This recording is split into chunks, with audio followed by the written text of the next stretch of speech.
நான் தர்மேந்திர சார் அவர்கள் குறிப்பிட்டதை போல பாதுகாப்பு பிரிவில் பணியாற்றிய போது டாக்டர் APJ அப்துல் கலாம் ஐயா அவர்களோடு பல நேரங்களில் நான் உடன் இருந்துள்ளேன்.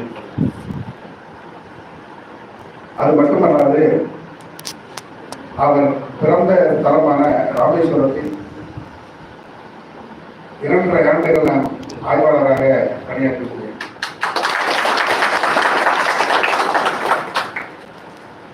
அதை விட இன்னும் சிறப்பு,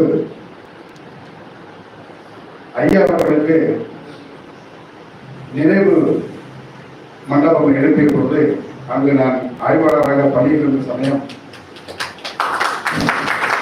அந்த மண்டபத்திற்கு முழு பொறுப்பு நீங்கள் தான்.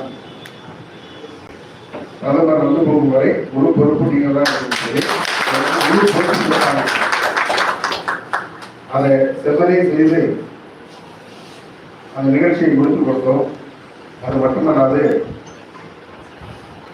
அதற்கு முன்பாகவே எங்களுடைய பணியை பாராட்டி அந்த மண்டபத்தினுடைய பின்புறத்தில் இருக்கக்கூடிய கல்வெட்டி பின்னாடி ஐயாவோட ஒரு சிலை இருக்கும், அது பக்கத்தில் ஒரு கல்வெட்டு இருக்கும். அந்த கல்வெட்டுல எங்களுடைய பெயர் குறிக்கிற அளவுக்கு நாங்கள் வந்து ஏதோ எங்களால் முடிஞ்ச ஒரு சிறப்பான பணியாற்றி இருக்கிறோம். ஐயாவோட நைட்டு பூரா ஒரு நாள் பூரா அவருடைய கூட இருக்கிற மாதிரி இருந்திருக்கோம். நிறைய நண்பர்கள் ஐயாவுக்கு வந்து மதுரையில் இருக்காங்க. அப்போ நம்மளோட வீட்டுக்கு வரைந்தவா இதெல்லாம் பேசியிருக்கிறோம். அந்த மாதிரியான வாய்ப்புகள்லாம் நிறைய பேர் கிடைச்சிருக்காரு. அப்படி ஒரு உன்னதமான மனிதர். அவருடைய ஊரில் பணியாற்றினதில் நான் ரொம்ப மகிழ்ச்சி அடைகிறேன். அவரை தொடர்ந்து நீங்களும் பின்பற்றி போய் இப்படி ஒரு இயக்கம், இது ஒரு பத்திரிகை துறை நடத்துவதனால் உங்கள் எல்லோரையும் மீண்டும் ஒரு முறை பாராட்டி, பத்திரிகை துறை ஒன்றுதான், நீங்க எந்த துறை எடுத்தாலும் பத்திரிகை துறை ஒன்று மட்டும்தான் நல்லவற்றையும் கெட்டவற்றையும் சுட்டிக்காட்டக்கூடிய ஒரே ஒரு அமைப்பு.